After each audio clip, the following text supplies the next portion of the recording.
Sa Pilipinas, iisa lang ang radyo. Dito'y Pilipinas, may isa lang tiradyo. Sa Pilipinas, usa lang bay ang radyo. DZRH Nationwide at Radyo Natin Network ng Manila Broadcasting Company. Sa Pilipinas, iisa lang ang radyo.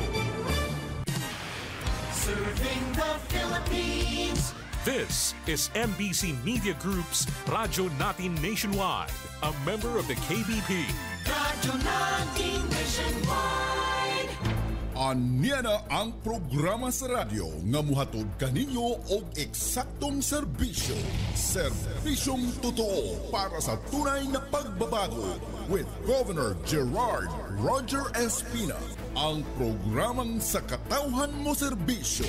Serbisyong totoo para sa tunay na pagbabago with Governor Gerard Roger Espina. Kauban sila si George Manco, Jean Sanjorjo o Eli Sabitsana. Serbisyong totoo para sa tunay na pagbabago with Governor Gerard Roger Espina. Matag Huwebes, alas 11 hangtod sa alas 11:30 sa buntag, dinhi lamang sa Radyo Natin FM.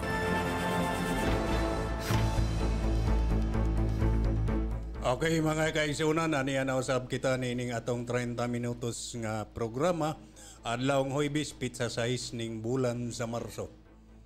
Niya kita karon aron inyong paminahon ang atong programa Serbisyong Totoo para sa tunay na pagbabago with Governor Gerard Roger Espina. Okay, sa ngalan ni Governor Gerard Roger Espina ug sa atong PIO head Tony Ed Igano, mga usab kitag katahuran sa atong mga kaigsunang biliranon kutob sa maabot ni atong Sibya. Hinaton ta sundon ninyo ang atong 30 minutos nga programa aron inyong mahibaw-an ang mga proyekto, programa ug mga kalambuan nga gipasiugdahan sa atong probinsya sa biliran ubos sa liderato sa atong batanon nga Governor Gerard Roger Espina. Good morning mga kaigsunan ta sa tibok probinsya sa biliran, mga tigpaminaw. Nianasab kita Huwebes sa alas 11 hangtod alas 11:30. Serbisyong totoo para sa tunay na pagbabago with Governor Gerard Roger Espina. Good morning! Okay. Sige, ato na yung sugdan ni kay atong bisita o niya, atong pangayawan siya sa atong sugdan o sa ang atong mga roisgutan karong bundaga. Yes. Sir George, Sir Eli, dunay mga init karon nga mga issues and usa ni ana mao anang pagpangguba sa mga maayong mga proyekto, programa sa gobyerno. Pagpangguba meaning kanang naamagoy mga tao nga instead of pagtabang sa mga proyekto sa gobyerno nga mahimo kining mas efficient pa ang serbisyo, ila man noong gubon or in that way di na noon maserbisyohan ang atong katawhan. Usahan na nga issue ato maning gibalik-balik tungod kay programa ni sa atong provincial governor ubos sa provincial government. Usaan ni ang ilang di maning ato ingon nga ang ato lang ni isgutan tungod kay proyekto ni sa probinsya sa biliran. Usaan ni kaning balay biliranon nga ilang ipanamas-tamasan ilang ipanganlan o mayo nga dako kayo ni nakahatag kay ni kayo dako nga kayuhan o pagserbisyo sa atong katawan sa probinsya sa biliran. Yes.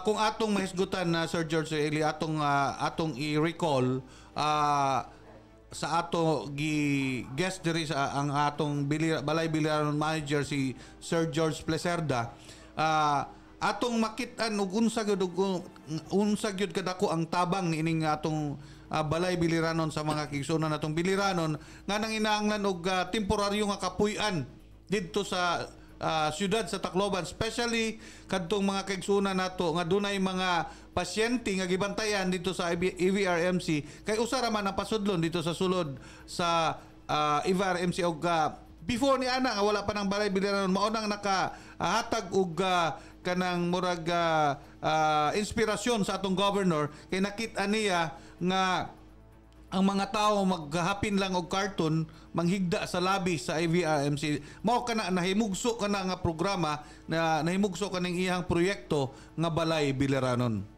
Abi ganinyo Sir Eli, unta labi na yun kay taga-biliran rata.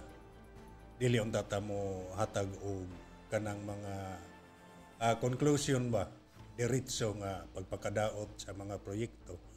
Kay bisan pa og imong pangutan-on ang mga tao nga naka-experience na, naka-adto na, dunay mga pasyente dito sa ABRMC, unsay kabutang nila dito, giunsa sila pagpahigayon, giunsa sila pag-atiman sa probinsya sa biliran. Mga gani nga kita na ning kamuta nga mahimutang well-known sa tibuok, di lang tibuok probinsya, kundi tibuok Pilipinas pagkining programa ha. Gani, napay mga probinsya nga gustong gayahon, sundugo ng atong programa diha sa Balay Biliranon. Unya, na well-known na gyud kayos, di, labi na sa tibuok probinsya ug sa tibuok Region 8 nga maayo ang atong programa. Unya, napay mga tao nga wa pa gyud makasabot siguro ug unsa na nga programa, dauton pa. Murag sa akong tanaw doon ay personal motive kining tawhana nga nagdaot nining atong Balay Biliranon. Kay dili man daotan ang paghatag og constructive criticism sa mga proyekto sa gobyerno aron kini mas mo efficient pa ang serbisyo. Apan dili kanang destructive criticism nga makaguba noon sa programa o proyekto sa gobyerno. So sa atong natanawan mga kaigsuonan na may mga personal motive ang naghimo nining maong pagpasiatab sa panamastamas sa atong Balay Biliranon. So I think ang mga tao nang muhusga na ni Sir George ug Sir Eli kung unsa gyud kining Balay Biliranon alang sa kasayuran sa tanan sa mga silingan ninyo makaila pangutan-an ninyo ug unsa ang ilang experiences didto sa Balay Biliranon ug unsa ang natabang sa Balay Biliranon sa ilaha when didto sila nagstay sa Tacloban nga wa sila mapuy-an. Importante kay ning proyekto sa atong mga katawhan mga kaigsuonan tungod kay kini nga proyekto, kini nga programa dili ni parihaan ang tupad, dili parihaan ang mga AX nga one time ra na siya nga mga tabang. Pero kining Balay Biliranon hangtod sa hangtod ni magserbisyo ni sa atong taga-probinsya sa biliran kay nahimo na ni siya nga balaod. Bisan pa man og kinsay magdumala, kinsay mamuno sa atong probinsya sa biliran, kanang programa Balay Biliranon diya sa IBRMC magpadayon na kana. Ako bitaw magunahon na ako nga nung giingon pamandana pagdaot nga kini napasa na sa sangguniang panalawigan. Nahimo ng balaod yun. O nya muna gitawa i-sustain yun ni o kinsa ang musunod nga molingkod. Actually, ang atong Balay Biliranon mga kaigsuonan tungod sa demand, tungod sa nakitaan sa atong batanon nga governor nga daghan gyud ang nanalagtaban kulang ang permiro nga Balay Biliranon. That's why gi-expand kini. Digiduhan na ni siya. Duha na kabalay. So, ang capacity sa atong Balay Biliranon increase. So, daghan ang matabangan. So, mao na to mga kaigsuonan, amo lang gilakbitan kanang issue og naa na kana kaninyo ang pag aninaw, ang pagtanaw kung unsa gayud unsa gid kani nga proyekto. And siguro inyo lang matanawan nga dunay personal motive ang himo ni ining pagpanamastama sa proyekto sa atong batanon nga Governor Gerardo G. Espina nga daghan kay natabangan ang atong Balay Biliranon. O ako lang idugang no, kining atong Balay Biliranon walay gipili. Basta taga-biliran ka, walay gipili kung unsa ka doon na kay mga pasyente dito, wala magpili ang atong pangagamhanan ang atong mga nagdumala dito, walay gipili.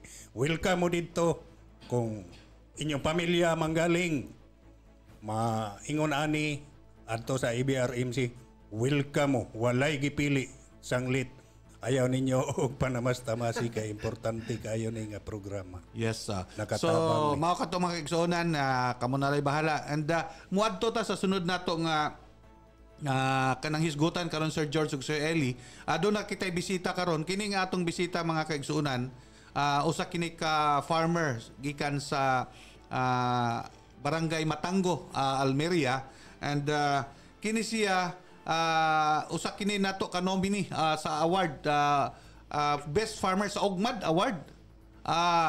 Atong welcome mga kaigsunan si Sir Aproniano Pedro Mataganas Jr. or Sir EP. Taas-taas niya yung kanang Sir George Ugseli. So atong patagon sa iyang kanang pangatahoran na atong bisita karon. Sir EP. So may muntag sa tanang tigpaminaw ani nga istasyon ug labi na kay Gobernador Gerard Espina nga siyang uluhan nini nga istasyon nga pagatuki sa mga kaayuhan. So nagpasalamat kog dako sa Department of Agriculture Office na sa oportunidad nga gihatag sa pagkakaron. So salamat pud sa inyong time, sir. Okay. Before ta mo padayon ato dayong pasalamatan ang atong Provincial Agriculturist si Sir Brian Sinangguti kay siya gyud nag-facilitate niya gahapon Sir George sa pagbisita sa atong TESDA Regional Director ni hangyo kita nga makuha natong guest si Sir Epi. So salamat kay Sir Brian sa imong pag-accommodate sa atong request. Salamat, Sir Brian. Okay, si Sir George, pasugod ta ang atong programa kaning clustering sa vegetable farming. Usa kini ka programa nga nipatok gayod sa atong probinsya sa Biliran and nakit-an gyud ang effective niini ang pagka-sustainable niining maong programa compared ni adtong sa giingon pa Sir Brian moadto lang sa Kapitolyo mga liso, mga seedlings nagpataka na lang pananom diya. Walay rumbo nya dili sustainable, mawala lang dayon. So in this program ang atong mga farmers tudluan unsaon pag-sustain og dili basta-basta mohatag og assistance ang atong provincial agriculture kung dili siya qualified. Diba, Sir George? So, nakita man gid mi sa ato pong provincial agriculturist karon ni Sir Brian na matod pa niya dugay na nga mga panahon ang atong gobyerno, munisipyo, probinsya sa Biliran magsikilag panghatag og mga seeds pantanom pero wala pa gyud nato ma-experience nga ang usa nato ka farmer naka-deliver sa merkado og truck nga mga produkto. Pero karon ato naning na-experience niini karon nga paagi sa clustering system. So ato sigurong atong taga pangayuan og sa iyang experience I think mga kaigsunan kini si Sir Epe taas gyud yang pangan Epe nala atoy kwan kani si Sir Epe last year naka gross sales ni siya sa iyahang pagpanguma lang dito sa Matango is naka gross sales siya og 1.4 million. So atong pahisgoton ni si Sir Epe unsa iyahang experience especially sa clustering program sa atong Provincial Agriculture Office unsa iyang experience nga pagtabang sa atong Provincial Agricultural Office sa iyaha aron siya mulampos. So dako kayo naitabang ang programa sa Farm to Table program ni Governor Gerard Espina through the effort of Sir Brian Sinangguti. Kining clustering approach na paghanay sa mga farmer kung kinsa ang motanom para dili mag-oversupply sa merkado. So dako kay siya nga impact para sa mo nga farmer kay katong una sa present mga previous na nga experience is magsampangay mag-abot ang among produkto. So tungod diyan ng paghanay sa mga maitanom sa every farmer may dako ang chance nga dili kayo siya mabarato pag-abot sa merkado, consumable siya. If ever nga over ang supply through gihapon sa programa ni Governor pwede gihapon ma-deliver sa Tacloban or sa lain pa nga lugar. Yes. In fact, niadtong niaging tuig kung atong mainumduman Sir George Eli nakakuha kinig award katong walang gutom award sa atong Department of Social Welfare and Development. So dako gid kini nga kanang dili to basta-basta ang award kung walay mga support nga mga papel o mga data, dili to basta-basta ihatag sa atong probinsya sa Biliran. So Sir Epi, nana ko'y pangutanan kay base pa sa ingon ni Sir Brian, kining 1.4 nimong na gross income, usara ni siya ka season. Usara ka season. Yes sir, sa talong na siya nga 10,000 ka punuan. 10,000 hills. Gross sir, gikan sa land prep to harvesting period. I see. So 10,000 ka punuan nga kanang eggplant. Kadaghan ba? So kanang 10,000 nga eggplant, Sir Epe, unsa ka gidak-on nga yuta ang imong na-consume na terminal? Say, Nasa mga 1 hectare lang na sa sir. 1 hectare. 1 hectare na siya. So, tiyaw na ang ato karong mga farmera sa 1 hectare sa usa lang ka season sa talong mo income na og gross pa. Pero almost kay 1.4 million, almost 1 million ang net income gidani sa usa lang ka season sa taong. So mao na karon na encourage na po ang atong uban nga mga farmers tungod aning clustering. Kay sa ato na karon na experience sa una nagsalig mangguntas ang katangkat sa atong mga outside biliran. Sa outside biliran. So mao na nakita sa atong provincial agriculturist nga nakahimo siya og sistema ngayon ani para pod pag-encourage sa atong mga farmers para pagtabang nga maka-income gyud ang atong mga farmers. Mao ginay kinahanglan nga buhaton nato og pananglitan. Atong himo model si Sir Epe. Okay, mo na ni siya karon nominee siya karon. Kinahanglan atong kuano ng sistema gikan sa agriculture kanang Sir Brian unsa makaseminar siya o matudluan sila. By the way, Sir Epe, unsay support nga gihatag kanimo sa atong provincial agriculture? Since start sir, ang suporta nga nadawat namo sa didto pa si Sir Brian sa Almeria na assign isip pagka municipal agriculturist. So usa ko nag-focus sa farming sir tungod sa programa nila dito sa clustering na daan. So after that sir, nag-focus na ko sa pag-farming. Gidala ni Sir Brian din sa province ang programa. Diha daghan kayo nga mga hinabang asama sa mga makinarya, programa sa abono, seeds. Halos tanan nga mga input sir, ilan ang gihatag sa half the price pod ang among maibalik. I see. So ang in terms of training Sir Epe, unsa may support sa inyo ha? Daghan sir, season long nakaagi mo season long training? Katong 6 months training o uban pang mga trainings? Wala sir. Ang na-training lang namong na Smart Integrated Farmer. I see. Kadilain pa nga mga training technique gikan sa S-Twisted Company. I see. So ang atong mga training Sir George, sunod tay mga short-term trainings nga gihatag sa atong SMART program diha sad sa sa atong provincial agriculture, mga short-term, pero daghan ka makatunan niya nga mga training. So at least nga niya ang mga inputs ang giingon pa niya na gihatag nga libre ang uban hatag half the price. So dako na kay nakatabang Sir George sa Eli kanang programa sa atong provincial government. Onya kaniadto Sir Epe, siguro nagsugod ka sa dito pa si Sir Brian. Na experience gid nimo sa una nga wala pa mahimugso ning clustering sa imo nang giingon nga mag-abot usahay ang produkto sa mag-uuma, mahimong barato gyud. May naay panahon na mahimong barato tungod kay wala magkasabot ang mga farmers kung unsay mga itanom nato sanglit karon importante kayo kining clustering.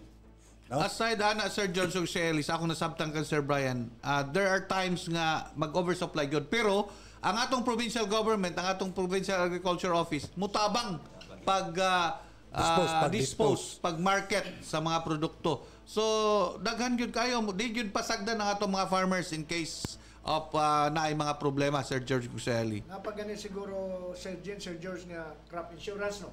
Sir Epe. Sa PICC. PCIC. Automatic na basta makatanom sila, automatic siya nga ipa-insured gyud na sa makasabot PCIC. na yung mga daotang panahon, di siyempre insured ang atong proyekto. So at least nga ang atong mga kaigsuonan, nga atong mga naminaw karon, especially ang atong mga nasa farming sector, usa ni ka inspirasyon ang si Sir Epe, ang atong nominee karon sa OGMART Award, Best Farmer OGMART Award, kanang usa ni siya ka inspirasyon aron pag agni kaninyo sa pagpanguma.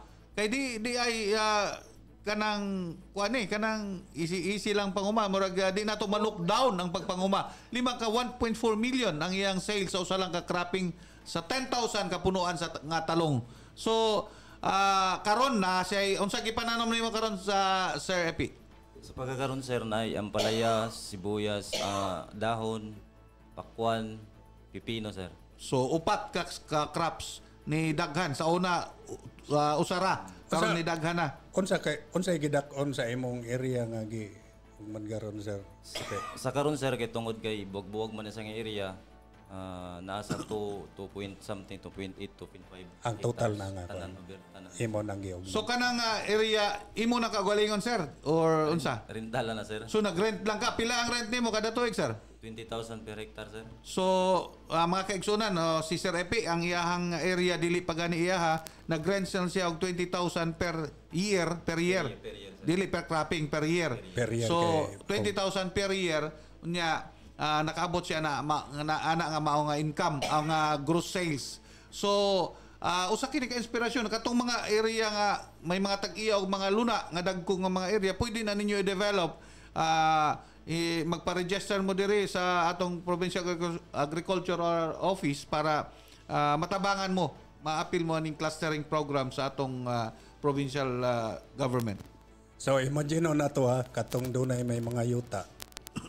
Kani si Sir Epi nangabang ba 20,000 per year ang usa ka hektarya. So kung doon na mo'y usa ka hektarya, kamo mo ugman, masave pa to ninyo tong 20,000 plus. Mao na ni hagit sa ato karon nga mga dunay may mga yuta, kamong may mga yuta nga kinanglan kay kining farmer dili man ni nato maingon nga atong yung ubos ang atong pagtan-aw sa mga farmers kay mao ni backbone ang atong mga farmers, backbone ni siya sa atong nasod. Walay mo barog si bisan kinsa kung walay mga farmers. Okay, di man ta mabuhi, di man ta kakaon. Dili na to ubos pagtanaw ba kay farmers ka lang. Ang mga farmers karon powerful na kuana kay na sila puno na sila sa kay balo. Oo. Wala nga dili na to basta-basta tanawon lang na farmer lang tanawa karon.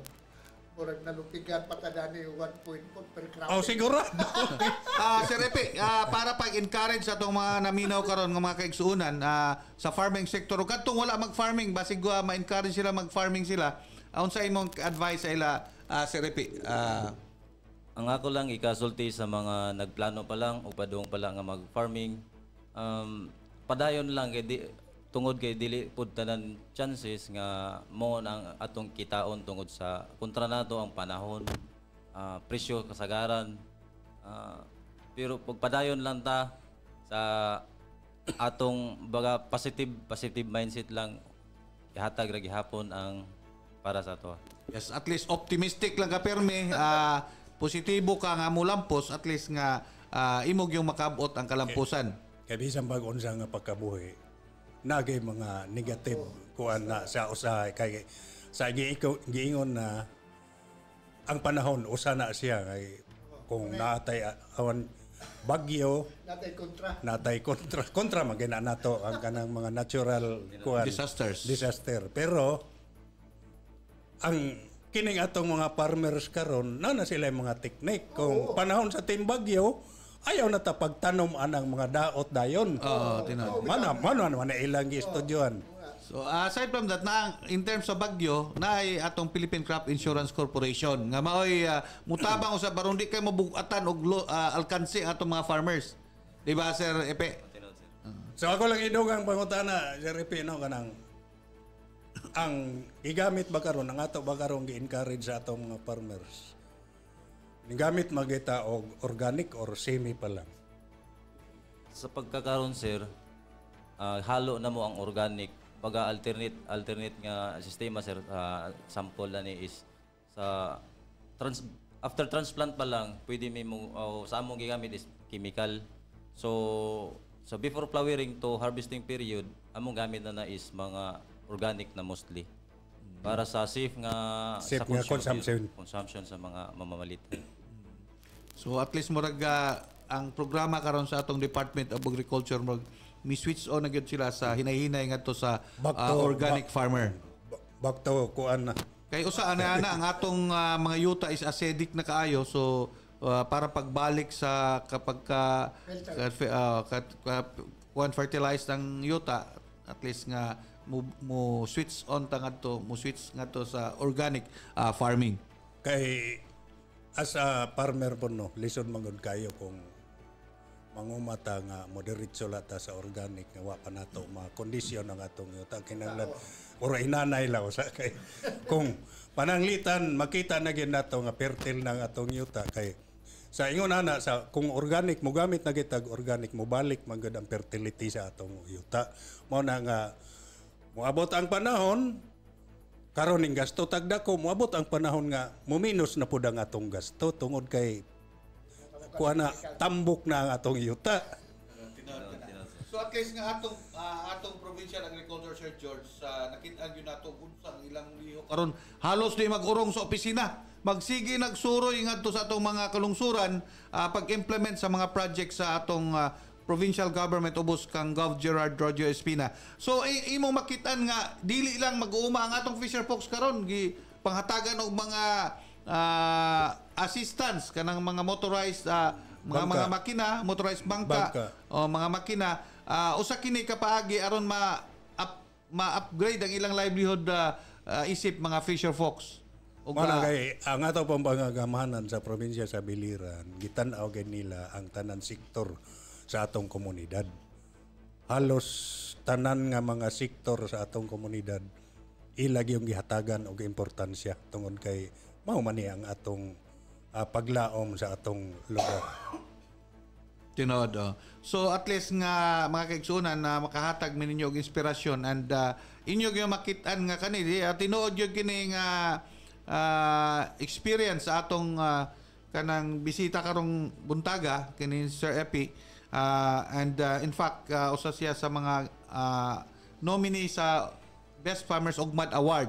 So kanang good luck Sir Epi sa imong nomination and I hope nga makasungkit na usab og award ang atong probinsya sa Biliran kay kung maka-award ka proud usab ang atong probinsya kay that means nga ang mga programa sa atong provincial agriculture ni trabaho. Good. Good luck. Sa sunod mo lang gyapon. So siguro murag gamay na atong oras atong pangayoan Sir George og parting statement si Sir Epi sa imong parting statement sa atong mga kaigsuonan og sa mga naminaw karon sa atong programa. So daghang kayong salamat sa programa ni Governor Gerard Espina o kini nga programa sa radyo natin sa 103.9 Naval. Usalan ako ikabinsahe idugang para sa inspire sa mga bag-o pang bagong tubo nga mga mahimong farmer. So sabay sa panalangin o padayon sa pagtrabaho sa gusto. Thank you. Okay, so sa maura to salamat kay Sir Epi and salamat usab Sir Brian Sinangguti sa imong kanang facilitate nga mag-guest na mo si Sir Epi karong buntaga. And we hope also nga si Sir Brian mag-guest na sa natong usab kay daghan kayo murag nindot kayo ma-inspire ta sa mga programa sa agriculture, sa mga trainings. So next episode atong isgutan ang pagbisita ni TESDA Regional Director Dan Navarro. Hisgutan nato na next episode kay murag wa na gyud tay oras Sir George. Nindot kay ang mga pagipang-introduce kagahapon nga plano sa atong Regional Director. Nagka-istorya gid mi dito maayo sa with Governor Sir Brian kang Governor. So daghan pa kayo nga mga proyekto, daghan pa nga mga programa in line ani nga sa agriculture. Aside from that, in line with livelihood and employment. Dako kayo next time mga kigsunan. Murag wa na gyud tay oras. Okay na, dili naman ginato kapag napupos na sad ang atong 30 minutos nga programa. Sundan na lang po ni ninyo at angin sa sunod Huwebes. Kining inyong higala sa kahanginan, George Manco. Okay, sa ngalan ni Governor Gerard Roger Espina ug sa atong PIO head Attorney Ed Egano, kini inyong higala Jean Sanhoro manamilit na usab kaninyo hantod sa sunod kayon sa sabag yapong takna ug istasyon. Sunda kami kanunay. Mayong buntag kanyong tanan. Salamat sa nagpaminaw karong adlaw. Ay gyud kalimti sunod Huwebes alas 11 ngadto sa alas 11:30. Kini si Elizabeth Sana. Daghang salamat. May buntag.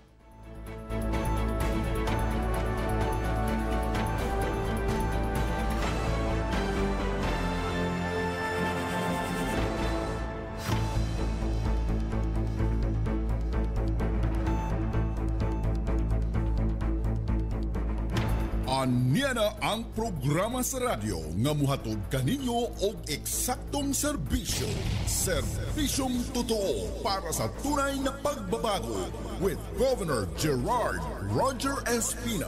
Ang programang sa katawhan mo serbisyo. Serbisyong totoo para sa tunay na pagbabago with Governor